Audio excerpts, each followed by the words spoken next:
तुर्की और पाकिस्तान की बढ़ती नजदीकियों के बीच इजराइल ने एक ऐसा कानूनी लूप होल ढूंढ निकाला है जो भारत के लिए रणनीतिक तौर पर गेम चेंजर साबित हो सकता है।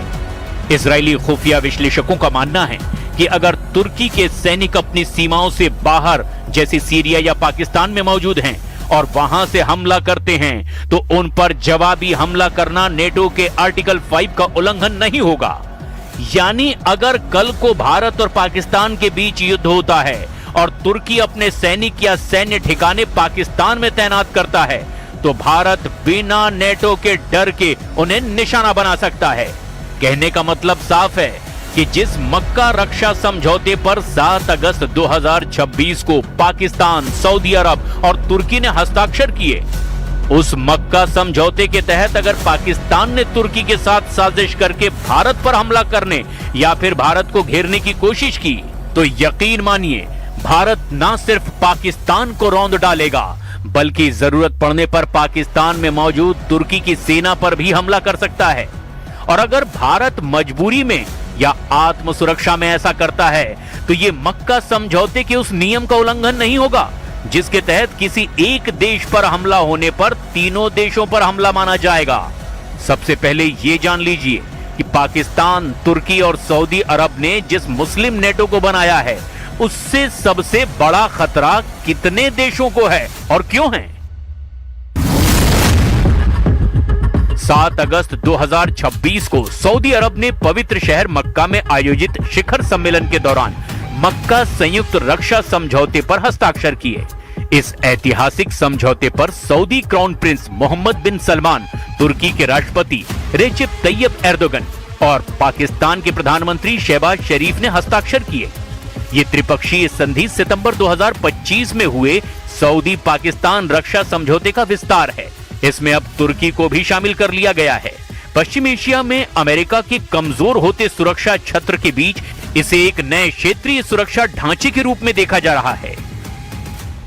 अब आप ये भी जान लीजिए कि किन किन देशों को मक्का रक्षा समझौते से सबसे ज्यादा खतरा है।